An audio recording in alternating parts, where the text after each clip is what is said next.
High yes. तो चलिए guys, previous video तक कर हमने जो है वो दो क्वालिटेटिव प्रॉपर्टी फिनिश कर दी थी।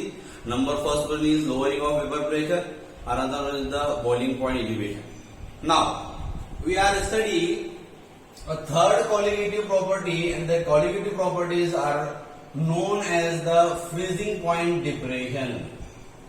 Freezing point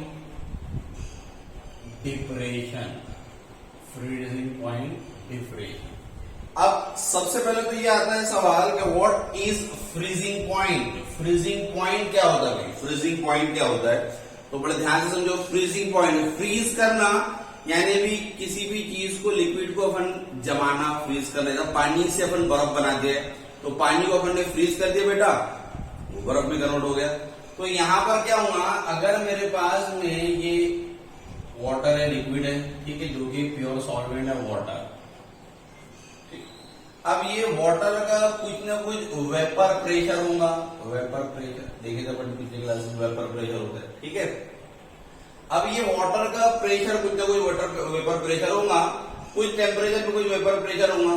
अब इस वाटर के वेपर प्रेशर को मैं क्या कर दूं, it is converted into solid. अगर इस वाटर को मैं सॉलिड में कन्वर्ट कर दूं, तो सॉलिड के बाद में जो इसका वेपर प्रेशर होगा, तो the temperature at which vapour pressure of liquid is equal to vapour pressure of solid, that term is called as the freezing point. ऐसा पॉइंट, ऐसा टेम्परेचर, जिस टेम्परेचर पे वेपर प्रेशर, मुझे क्या करना पड़ेगा, ये वाटर के वेपर प्रेशर के टेम्परेचर को डिक्रीज करना पड़ेगा। जब टेम्परेचर बेटा डिक्रीज होते चला जाएगा, तो एक समय ऐसा आएगा कि भाई जब डिक्रीज करते करते करते करते पानी जो है वो बर्फ में, यानी वो अपना फ्रीज होना जो है, जमना शुरू कर देगा। जब वो जमेगा तो वो लिक्विड से सॉलिड बन जाएगा, और जब वो लिक्विड से सॉलिड बन जाएगा तो वहां पर उसका जो प्रेशर रहेगा बेटा, उस प्रेशर और जो अपना पहला वाला वाटर का जो वेपर प्रेशर था, वो दोनों अगर बराबर हो जाए तो ऐसे पॉइंट को, ऐसे टेम्परेचर को फ्रीजिंग पॉइंट कहा जाता है। I repeat, the temperature at which vapour pressure of liquid is equal to vapour pressure of solid. ऐसा टेम्परेचर, जिस टेम्परेचर पे both are is in equilibrium, यानी ये वाटर है, ये दोनों भी इक्विलिब्रियम में एक जगह पर आ जाए, ऐसे टेम्परेचर को, ऐसे पॉइंट को फ्रीजिंग पॉइंट कहा जाता है। आई होप के क्लियर हो गया होगा, ठीक है। अब अपने को देखना है डिप्रेशन। फ्रीजिंग पॉइंट में डिप्रेस होना यानी उसमें कमतरता है ना, वो डिक्रीज हो जाना, वो कम हो जाना, उसको कहा जाता है डिप्रेशन। फ्रीजिंग पॉइंट में डिप्रेशन। फ्रीजिंग पॉइंट कब डिप्रेस होगा, फ्रीजिंग पॉइंट कब कम होगा, जब अगर मैं ये वाटर को मैं फ्रीज करना शुरू करूंगा, तो ये टेम्परेचर 0 डिग्री सेल्सियस पे मुझे पता है वाटर फ्रीज होना शुरू हो जाता है। अब लेकिन मैंने इस वाटर में कोई नॉन वोलाटाइल सॉल्यूट लाकर डाल दिया, नॉन वोलाटाइल सॉल्यूट, जो कि क्या था हमारा, यस वेरी गुड, जो कि था शुगर अपने डाला था। वही कंसेप्ट है बेटा, अगेंस्ट वही कंसेप्ट। तीसरे वाले में भी वही बात की, पहले वाले में भी वही बात की, दूसरे वाले में भी वही बात की है कि हमको किसी भी सॉल्वेंट में, ये वाटर है यानी ये प्योर सॉल्वेंट है, प्योर सॉल्वेंट, ये सॉल्यूट है, आपका शुगर है, आपका सॉल्यूट डाला हमने, कैसा है, नॉन वोलाटाइल है। जब मैं पानी में शक्कर लाके डाल दूंगा, तो क्या अब वो भी 0 डिग्री पर फ्रीज होगा? नहीं। उसको फ्रीज करने के लिए उतने समय में हमको टेम्परेचर को बेटा माइनस में ले जाना पड़ेगा। माइनस में अपने को यहाँ पर टेम्परेचर को ले जाना पड़ेगा। माइनस में टेम्परेचर जा रहा है, इसका मतलब फ्रीजिंग पॉइंट कम हो रहा है, 0 से माइनस की तरफ जा रहा है। इसका मतलब फ्रीजिंग पॉइंट आपका डिप्रेस हो रहा है, नीचे जा रहा है, कम हो रहा। इसी फ्रीजिंग पॉइंट के कम होने को कहा जाता है डिप्रेशन ऑफ फ्रीजिंग पॉइंट या फ्रीजिंग पॉइंट डिप्रेशन। अब इंग्लिश में बोलते हैं उसकी प्रॉपर डेफिनेशन कैसी है, तो बोलते हैं the decreases of freezing point by addition of non volatile solute into the solvent is called as the freezing point depression. क्या बोला मैंने, तो मैंने ये बोला कि फ्रीजिंग पॉइंट का डिक्रीज होना, कब डिक्रीज होना, जब उसमें हम कोई नॉन वोलाटाइल सॉल्यूट ऐड करते हैं, तब फ्रीजिंग पॉइंट डिक्रीज होता है, कम होता है, और ये डिक्रीज होने वाले फ्रीजिंग पॉइंट को कहा जाता है डिप्रेशन ऑफ फ्रीजिंग पॉइंट। अगर अपन इसको एक्सप्रेस करें मैथमेटिकली तो अपन बोलेंगे कि टी नॉट जो रहेगा यहाँ पर T not it is the freezing point of what pure solvent का, ये प्योर सॉल्वेंट का फ्रीजिंग पॉइंट रहेगा प्योर सॉल्वेंट, और टी क्या रहेगा it is the freezing point of solution, freezing point of solution. ये बनने के बाद में जब नॉन वोलेटाइल जाते हैं बेटा तब इसके अंदर जो सॉल्यूशन मिल जाएगा ये उसका फ्रीजिंग पॉइंट रहेगा।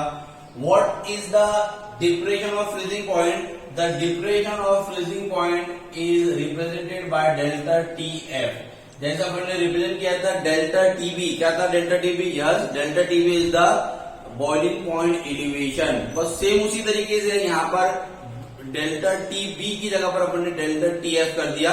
It is the depression of freezing point या फ्रीजिंग पॉइंट डिप्रेशन, ठीक है।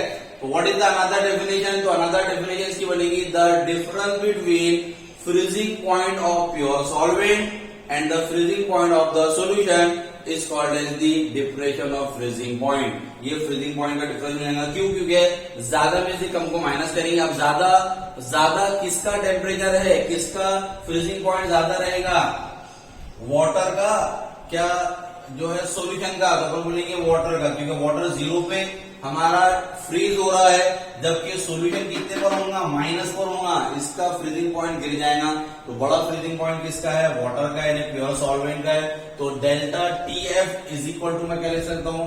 यहाँ लिख सकता हूँ मैं T not minus T, it is the formula. ये फॉर्मूला हो गया, ये डेफिनेशन हो गया हमारी। क्या डेफिनेशन है हमारी? तो द डिफरेंस बिटवीन, इसके बीच का difference between freezing point of pure solution, freezing point of pure solvent and to the freezing point of the solution is called as the depression of freezing point या freezing point depression। I hope के clear हो गया होगा। अगर कोई भी दिक्कत, थोड़ी सी भी डिफिकल्टी, परेशानी हो बेटा तो आप मैसेज करके, कॉल करके पूछिए। कॉल करके पूछना ज्यादा अच्छा रहता है, क्योंकि मुझे एक्सप्लेन करने में, समझाने में इजी जाता है। व्हाट्सएप पे मुझे बता करके वो लिखने में, समझाने में बड़ी दिक्कत जाती है। इसलिए जो भी डाउट, डिफिकल्टी है तो कॉल करके बिंदास पूछे। आई होप कि क्लियर हो गया होगा। किसको बोला जाता है? Depression of freezing point. अपना जो है बॉइलिंग पॉइंट क्या था? Elevation of boiling point T पहले था, टी नॉट बाद में था। क्यों? क्योंकि सॉल्यूशन का बॉइलिंग पॉइंट वहां पर ज्यादा था और जो है बेटा सॉल्वेंट का बॉइलिंग पॉइंट कम था, ठीक है। ये उसका उल्टा है, तो कंफ्यूज नहीं होना है। वहां पर टी पहले था, टी नॉट बाद में था। यहाँ पर आपका टी नॉट पहले है और टी बाद में है। T not is the pure solvent, पानी, और टी जो है माइनस में लेके जाना पड़ा अपने को बेटा, इससे उसका कम हो गया। तो ये हो गया हमारे पास में फ्रीजिंग पॉइंट। हाँ, ग्राफिकली जो अपन रिप्रेजेंट करेंगे, जैसा अपन ने लोअरिंग ऑफ वेपर प्रेशर को, यानी वेपर प्रेशर को, और तो और अपने एलिवेशन ऑफ बॉइलिंग पॉइंट को, दोनों को कंपेयर किया था with the help of diagram, graph. अभी यहाँ पर भी अपन करेंगे, ठीक है। क्या करेंगे? तो against plot the diagram between vapour pressure और टेम्परेचर के बीच में रहेगी। यहाँ पर अपन ने एक लाइन खींची थी जिसको बोल दिया था 180 m एटमॉस्फेरिक प्रेशर था हमारे पास में, 180। अब देखो, किसी भी चीज को फ्रीज, यानी मुझे किसी गैस को फ्रीज करना है, क्या करना पड़ेगा? गैस को फ्रीज करना है, क्या करना पड़ेगा? उसको ठंडा करना पड़ेगा ना। जब गैस बेटा ठंडी हो जाती है, जब गैस ठंडी हो जाती है अपनी, तभी तो वो वाटर में कन्वर्ट हो जाती है ना। भाई क्या होता है? बारिश किस तरीके से फिनोमिना होता है? गर्मियों में जो तालाब से, नदी से, समंदर से जो बेटा वाटर वेपर्स बन के इवोपोरेट होते हैं, आसमानों में चले जाते हैं, फिर क्या होता है बारिश में? तो बारिश में ठंडी हवाएं चलती है, जिसके वजह से वो वेपर्स कंडेंस होते हैं, यानी जुड़ते हैं आपस में, और कंडेंस होके जो है बारिश की शक्ल में वापस जमीन पर आ जाते हैं। तो वही तो होता है। अब अगर मुझे किसी भी वेपर्स को लिक्विड और लिक्विड से फिर सॉलिड करना है, तो पहले मुझे उस गैस को ठंडा करना पड़ेगा, कंडेंस। ठंडा होगा तो वो लिक्विड बनेगा, फिर लिक्विड को और ठंडा करना पड़ेगा, तो ठंडा हो गया वो क्या बन जाएगा? सॉलिड बन जाएगा, यानी फ्रीज हो जाएगा। तो वैसे देखने का उल्टा चलना है अपने। कैसा? तो जो हमारे पास में पहले सॉल्वेंट था वाटर, ये वाटर का प्रेशर यहाँ पर जाकर वो एटमॉस्फेरिक प्रेशर के बराबर हो गया था। मैंने इसको यहाँ पर धीरे धीरे धीरे धीरे धीरे कम किया, यहाँ तक का है। यहाँ तक कर आने के बाद में एक पॉइंट ऐसा आया कि जिस पॉइंट पर वो जो है वो सॉलिड में कन्वर्ट हो गया। It is the point. ये एक तरह का पॉइंट है जहां पर ये गैस जो है बेटा वो कंडेंस होते होते होते होते एक पॉइंट ऐसा आया कि ये सॉलिड में कन्वर्ट होना यहां से शुरू कर दिया। तो यहां तक का क्या था वो, तो यहां तक का अपन बोलेंगे वो था आपका लिक्विड, सॉल्वेंट लिखता हूं उसको, सॉल्वेंट यानी पानी था वो। और यहाँ पर क्या था, तो यहाँ पर था वो सॉलिड।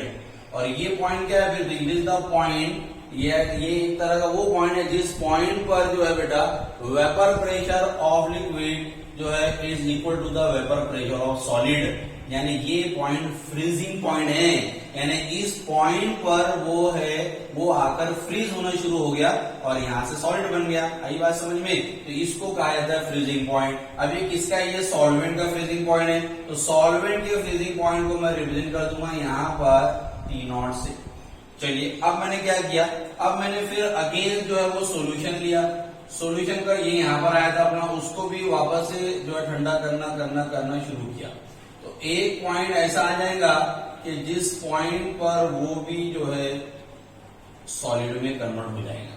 फिर मैंने यहाँ पर ये पॉइंट मेंशन कर लिया कि ये पॉइंट क्या है, तो ये पॉइंट फ्रीजिंग पॉइंट है, क्योंकि ये सॉल्यूशन था, सॉल्यूशन, और यहाँ के सॉलिड बन गया, यानी ये सॉल्यूशन सॉलिड में कन्वर्ट हो गया, यानी यहाँ पर वो फ्रीज हुआ है और ये पॉइंट को मैं फ्रीजिंग पॉइंट बोलूंगा। ये क्या रहेगा मेरा, तो ये रहेगा मेरे पास में T, ये T0 है। T0 किसके लिए, प्योर सॉल्वेंट के लिए, T किसके लिए, T सॉल्यूशन के लिए। तो ज्यादा टेम्परेचर किसका है, ज्यादा टेम्परेचर है हमारे पास में प्योर सॉल्वेंट का, और कम टेम्परेचर जो है मेरे पास में वो है सॉल्यूशन। इन दोनों की बीच की गैप को क्या बोलूंगा, इन दोनों की बीच की गैप को बोलूंगा डेल्टा TF। ये आगे मेरे पास देखो, तो ग्राफ से अपन ने समझा दिया किस तरीके से जो है बेटा वो रिलेशन होता है आपका वेपर प्रेशर और फ्रीजिंग पॉइंट का। एक बार फिर से समझ लो कि ये सॉल्वेंट है, ये सॉल्वेंट को मैंने यहां से यानी ये वेपर से ठंडा किया, तो करते करते करते उसका वेपर प्रेशर कम हुआ, लिक्विड में कन्वर्ट हुआ, लिक्विड के बाद में एक पॉइंट यहाँ पर ऐसा है कि वो सॉलिड में कन्वर्ट हो गया। ये लाल रेड पेन से जो लिखा हुआ है वो सॉलिड फेज है, ठीक है। ये यहाँ से गैस से लेकर के ये गैसियस फेज था, ये लिक्विड हो गया, ये सॉलिड बना, यानी ये पॉइंट जहां पर लिक्विड और सॉलिड मिल रहा है इसी को तो फ्रीजिंग पॉइंट बोलेंगे अपन, ठीक है। इस तरीके से ग्राफ से ये रिप्रेजेंटेशन हो गया। आई होप के क्लियर हो गया होगा। चलिए अगली चीज देखते हैं।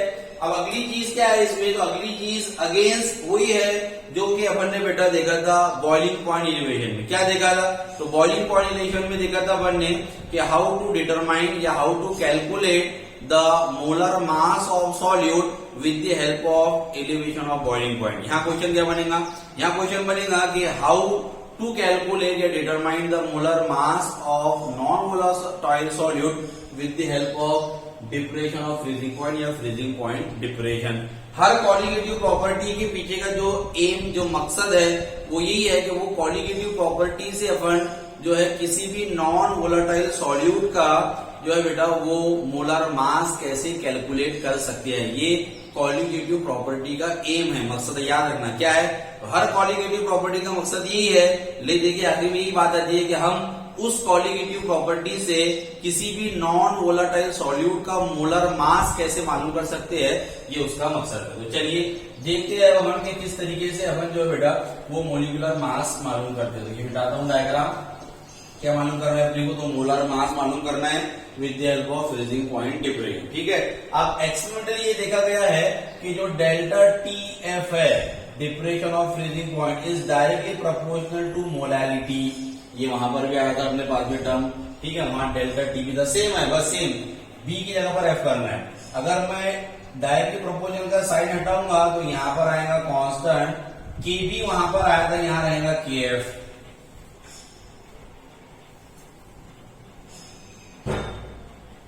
हाँ, तो यहाँ पर KF इंटू M मोलैलिटी, वहां पर KB का यहाँ पर KF, यहाँ पर जो KF है वो KF को कहा जाता है क्रायोस्कोपिक कांस्टेंट, वहां इबुलोस्कोपिक कहा गया था, यहाँ क्रायोस्कोपिक कांस्टेंट इसको कहा जाता है। या क्या कहा जाएगा, या depression of freezing point constant ये कहा जाएगा, और इबुलोस्कोपिक कांस्टेंट कहा जाएगा। तो याद रखना इसको क्रायोस्कोपिक कांस्टेंट। सेम वही definition, the depression of freezing point produce कब प्रोड्यूस होगा, when 1 molar solute is dissolved in the 1 kilogram of solvent is called as the cryoscopic constant या depression of freezing point constant भी कहा जाता है। Unit क्या था, सेम यूनिट रहेगा इसका भी, यहाँ पर यूनिट सेम जो कि उसका था, क्या सेम यूनिट है, तो सेम यूनिट ये है कि यहाँ पर रहेगा आपका kelvin KG mol inverse, same unit रहेगा जो यूनिट आपका वहां पर था। ठीक है, तो ये हो गई इसके बीच की सिमिलैरिटी। एक क्वेश्चन ये भी आपको क्वेश्चन बैंक जो स्टेट गवर्नमेंट की तरफ से आई थी कि what are the similarity between cryoscopic constant और इबुलोस्कोपिक कांस्टेंट। तो पहली सिमिलैरिटी है कि ये दोनों का यूनिट सेम, पहली सिमिलैरिटी। फिर इनके बीच का डिफरेंस क्या है, तो दोनों के बीच का डिफरेंस ये है कि अगर मैं KF को निकालू तो KF की देख लो दोनों के बीच में डिफरेंस, ये तो फ्रीजिंग पॉइंट दोनों का यूनिट सेम है, ये सिमिलैरिटी हो गई बेटा।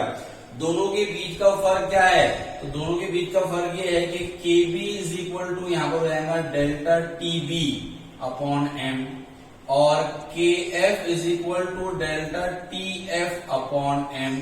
तो यहाँ पर फ्रीजिंग पॉइंट डिप्रेशन आ जा रहा है, यहाँ बॉइलिंग पॉइंट एलिमिनेशन आ जा रहा है, बस ये डिफरेंस है इनके बीच का। सिमिलैरिटी क्या है, तो both the KB and KF having the same unit, ये दोनों का यूनिट सेम है। तो ये भी क्वेश्चन आ सकता है, what are the similarities and dissimilarities between KF and KB। KF क्या है, तो KF क्रायोस्कोपिक कांस्टेंट है, KB क्या है, तो इबुलोस्कोपिक कांस्टेंट है, जो प्रीवियस वीडियो में अपन ने मेंशन किया है। चलिए आगे इसको इलैबोरेट करते हैं, किस तरीके से होगा ये नोट कर लेना। तो अब आगे अगर अपन देखें इसको, तो फिर हमने देखा था कि भाई मोलारिटी क्या होती है, तो मोलारिटी की अपन ने डेफिनेशन बताई थी, पिछले इसमें बताया था, पहले भी बताया था। उसके बाद में बेटा उसका फॉर्मूला रखा था, तो यहाँ पर अगेन रखता हूं मैं, तो उसका फॉर्मूला हो जाएगा मेरे पास में delta TF is equal to KF।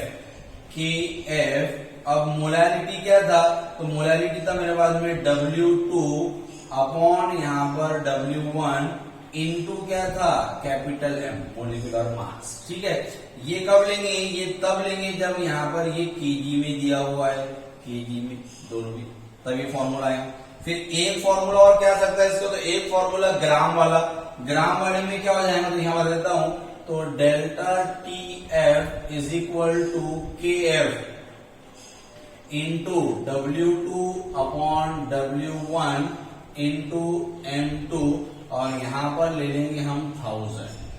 ठीक है, कब लेंगे 1000, if the weight of solvent gram में दे दे, यहां पर भी दे दे। ठीक है, तो ये दो फॉर्मूले फाइनलाइज। ठीक है, 2 मास के लिए सिंपल डेरिवेशन आता है, कोई मुश्किल नहीं है, कोई टफ चीज नहीं है, एकदम आसान है, सिंपल है।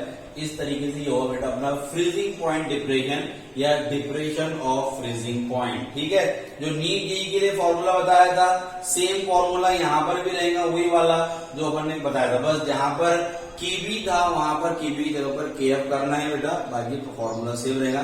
फिर से एक बार देख लो, हमने क्या बोला कि experimentally it is given that depression of freezing point is directly proportional to molarity. Delta TF proportionality का साइन आया, कौन सा आया, KF इंटू मोलारिटी। KF क्या हो, तो क्रायोस्कोपिक कांस्टेंट या फ्रीजिंग पॉइंट डिप्रेशन कांस्टेंट भी इसको बोल सकते हैं। यूनिट क्या रहेगा, सेम यूनिट है, केल्विन केजी मोल इनवर्स कैसा आता है निकाल के बताया था पिछली क्लास।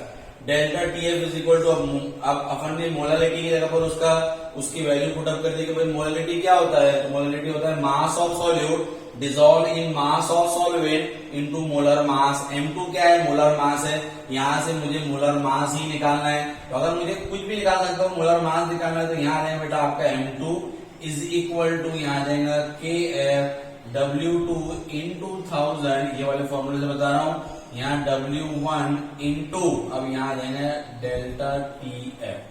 इस तरीके से हम निकाल सकते हैं हमारा ये M2 क्या हुआ, तो M2 हुआ मेरे पास में molar mass of non volatile solute, ये हो गया मेरे पास में M।